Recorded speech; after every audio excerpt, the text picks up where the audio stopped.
আসসালামু আলাইকুম, আশা করি সবাই ভালো আছেন। তো আমাকে অনেকে জিজ্ঞেস করেন যে ফেসবুক থেকে, ইউটিউব থেকে আমি কত টাকা পাই। তো আমি আপনাদেরকে বলছি যে আমি কত টাকা পেলাম। তার আগে আমি বলছি যে আজকে টাকা তুলে কি করলাম। প্রথমে আমি বুথ থেকে টাকা তুলে নিলাম। তারপর আমি দেখতে পেলাম যে একটা লোক দাঁড়িয়ে আছে, তাকে কিছু টাকা দিলাম, একটা লুঙ্গি কিনবে।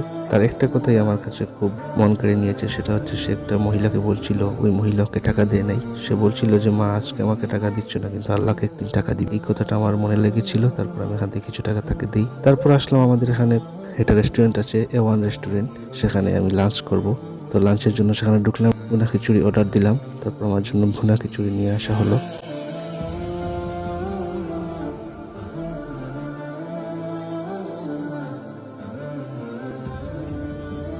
তো আমি ভুনা খিচুড়ি খাচ্ছি।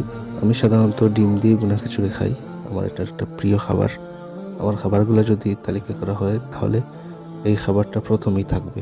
খাওয়ার মাঝখানে আমি আপনাদের সাথে কিছু বিষয় শেয়ার করতে চাই। সেটা হচ্ছে, মানুষ আমাকে এখন ইদানিং অনেকে জিজ্ঞেস করছে যে আমি যে ফেসবুকে বা ইউটিউবে ভিডিও আপলোড দিই, আমি কি সেখান থেকে কোনো টাকা পাবো বা এখন পর্যন্ত কোনো টাকা পেলাম কিনা। তো আমি তাদেরকে একটা জিনিস বলতে চাই যে ফেসবুক থেকে, ইউটিউব থেকে টাকা পাওয়ার আগে আমাকে চিন্তা করতে হবে যে আজকে যে আমি ভুনা খিচুড়িটা খাচ্ছি 70 টাকা দিয়ে, এই টাকাটা কোথা থেকে আসছে, এবং এই ব্যাংকে থেকে, বুথ থেকে যে টাকাটা তুললাম, এটা কোথা থেকে আসলো। এই টাকাটা নিঃসন্দেহে আমার চাকরি থেকে আসছে।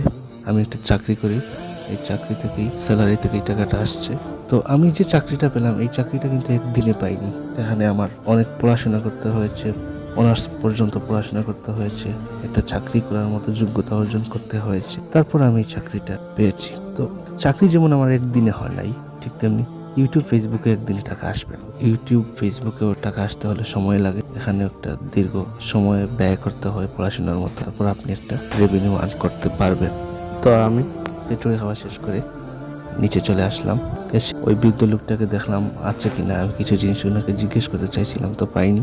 কারণ উনি, এই বৃদ্ধ লোক আমাকে কিছু কথা বলেছিলেন যে উনার একটি যুবক ছেলে নাতি নাতনি রেখে মারা গিয়েছে, তো ওই ফ্যামিলি উনি দেখভাল করছেন ভিক্ষা করে। তো আমি অন্য কোনো একটা কারণে ওনাকে খুঁজছিলাম।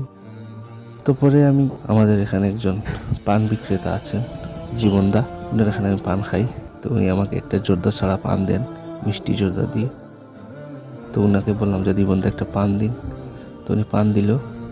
তারপর আমি অফিসের কাজ শেষ করলাম, সারাদিন শেষ করে আসার সময় ক্ষুধা লাগলো। তারপর আমি রাজমহল জুড়িতে এটাতে ঢুকলাম। তো আমি এখানে একটা স্যান্ডউইচ অর্ডার দিয়েছি, চিকেন স্যান্ডউইচ। তো স্যান্ডউইচটা দিল, আমি খাচ্ছিলাম আর চিন্তা করছিলাম যে একটু ভিডিও করা যায় কিনা। তারপর ভিডিও করলাম। তো স্যান্ডউইচটা আলহামদুলিল্লাহ ভালো ছিল। তো যেটা বলছিলাম যে ফেসবুক থেকে যেমন একদিনে টাকা উপার্জন করা যায় না, তেমনি পড়াশোনা করেও আজকে যারা বেকার আছেন তারাও একদিনে চাকরি জোগাড় করতে পারবেন না।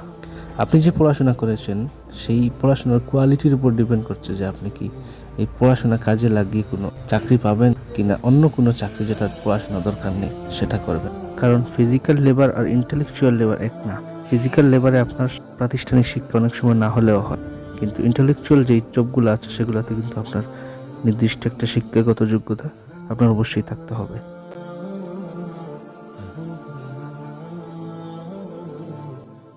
তো আমি স্যান্ডউইচ খাওয়ার পর আমি একটা চকলেট বক্স কিনলাম।